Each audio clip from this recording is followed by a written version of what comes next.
পরিবার সহ সারা দেশবাসী আজকে ন্যায় বিচার পেয়েছে, এই জন্য আমি ধন্যবাদ জানাচ্ছি।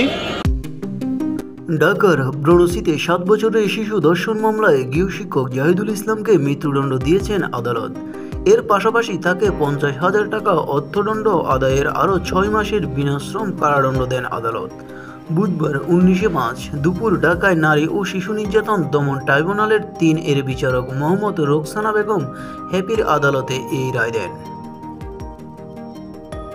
জাহিদুল ইসলাম বরগুনা জেলা সদর ফরিখাল গ্রামের মোহাম্মদ ফজলুল হকের ছেলে। রায় শেষে রাষ্ট্রপক্ষের আইনজীবী সাজ্জাদ হোসেন বলেন, ভুক্তভোগী পরিবার ন্যায় বিচার পেয়েছে, দর্শকের কোনো ছাড় নেই। সব দর্শকের আরও কঠিন সাজা হওয়া উচিত, যেন কেউ আর দর্শন করার সাহস না পায়। এদিকে মৃত্যুদণ্ড রায়ে ক্ষোভ জানিয়ে আসামিপক্ষের আইনজীবী মোহাম্মদ ইমরান হোসেন বলেন, রায়ের বিরুদ্ধে উচ্চ আদালতে যাবে তারা। তবে মামলার এজাহার সূত্রে জানা যায়, 2021 সালের 23 মার্চ ভুক্তভোগী শিশুটির বাসায় পড়াতে আসেন গৃহশিক্ষক জাহিদুল ইসলাম।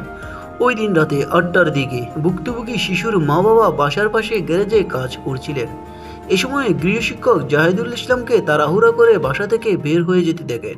পরে শিশুটির কান্নার আওয়াজ শুনে তারা ঘরে যান। তবে ঘরেই ঢুকতে দেখে এই মর্মান্তিক ঘটনা। এই ঘটনায় ভুক্তভোগী শিশুর বাবা নারী ও শিশু নির্যাতন দমন আইনের ধর্ষণের মামলা করেন। 2021 সালে 24 জুলাই মামলার তদন্ত কর্মকর্তা পুলিশ পরিদর্শক মুসা রাশিদা জাহান রুনা তালুকদার আসামির বিরুদ্ধে চার্জশিট দাখিল করেন।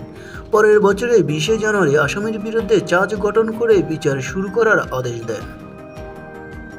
নিউজ বাংলা 29।